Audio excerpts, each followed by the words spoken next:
All right, everybody, welcome back. Ready for another deep dive. Let's do it. This time, we're zeroing in on strength training objectives. Always a hot topic. Totally. So, to get us started, we're tapping into the Twitter feed of fitness expert Abhinav. You mean Mutant 1643. That's the one. Love that guy. His threads are pure gold. Right. He just has a way of breaking down complex stuff into really understandable bits. For sure. Which is super helpful because, honestly, fitness can sometimes feel like its own language. You're telling me. Like, I consider myself a pretty fit person. You are. Thanks. But even I get lost sometimes in all the jargon and conflicting advice. Oh, totally. That's why I appreciate Abhinav's approach so much. He keeps it real and cuts through the noise. Absolutely. And that's what we're all about in these deep dives, too. Giving you the info you need without all the fluff. Straight to the good stuff. Exactly. So in this particular thread, Abhinav dives into the different objectives of strength training, which, spoiler alert, isn't just about getting totally jacked. It's about so much more than that. Right. And it all starts with understanding some key concepts. Like hypertrophy. Okay, yeah, see, that's one of those words. It sounds way more intimidating than it is. I feel like I need a dictionary every time I hear it. Huh. Basically, hypertrophy just means increasing muscle size. Think of it like this. You know the word atrophy? Yeah, like when a muscle wastes away. Exactly. Hypertrophy is essentially the opposite of that. So, like, the more we work out, the more hypertrophy we get. You got it. Music to my ears. All right, so that's hypertrophy. Then Abhinav breaks down strength itself into three main types. Oh, right. He says there's more to strength than just lifting the heaviest weight. Right. So you've got your maximum strength, which is like your 1 rep max. How much weight can you move just once? Okay, so, like, think classic weightlifting moves, squats, deadlifts, that kind of thing. Exactly. You nailed it. So that's maximum strength. What about the other two types? Well, there's power. Power is how quickly you can exert force. So, like, it's not just about how much you can lift, but how fast you can lift it. Exactly. Think of Olympic weightlifters. They're crazy strong, but they're also incredibly fast. Oh, I see. So maximum strength is about that single heavy lift, and power adds in the speed element. You got it. Got it. All right, so we've got 2 down. What's the third type of strength? That would be strength endurance. This one is all about how long you can sustain a certain level of effort. Okay, so this is where those everyday activities come in. Exactly. Things like carrying groceries for a long time or playing with your kids' stuff that doesn't require you to be a power lifter, but still needs you to hold that effort for a while. And that's the kind of strength we need, too. Yeah. Makes sense. So we've got maximum strength, we've got power, we've got strength endurance. And Abhinav says, for people who are just starting out, a great way to train is by combining strength and muscle growth.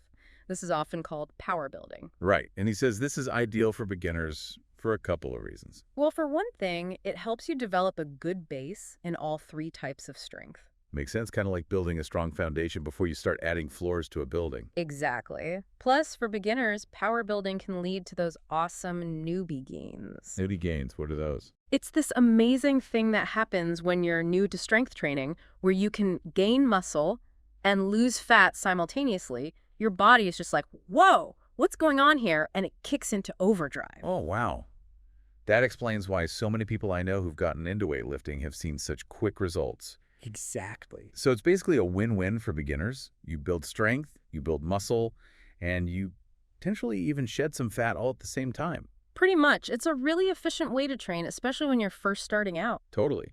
But I did notice Abhinav mentioned he's not a huge fan of the term power building, or the term powerlifting for that matter. Yeah, he says they can be a bit misleading. Yeah, how so? Well, he thinks they kind of imply that the focus is primarily on power. But in reality, both power building and powerlifting are primarily about strength.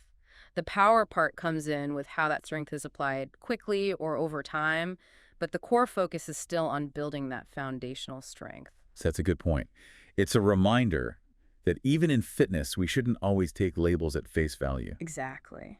So with all this in mind, the different types of strength, hypertrophy, newbie gains, what do you think is the most crucial thing for someone who's just starting out with weight training to consider when they're figuring out their own goals? Honestly, I think the biggest thing is just to get clear on what you want to achieve. What do you want to get out of strength training? Do you want to be able to lift heavy things around the house without throwing out your back? Okay, yeah, I feel that. Or maybe you want to run a marathon without hitting the wall. Or maybe you just want to look and feel more toned. Figuring out what you're working towards is like setting your GPS. It helps you create the right plan to get where you want to go. And like choosing the right exercises for your specific goal. Exactly, because there's no point in spending hours on exercises that aren't actually going to move you closer to what you want to achieve. Right, so it's like setting that GPS, like you said, but it's also like having the right map Uh, for the terrain. 100%. And it's also about tracking your progress in a way that feels motivating and meaningful to you. So true, because progress isn't always linear, and it's different for everyone.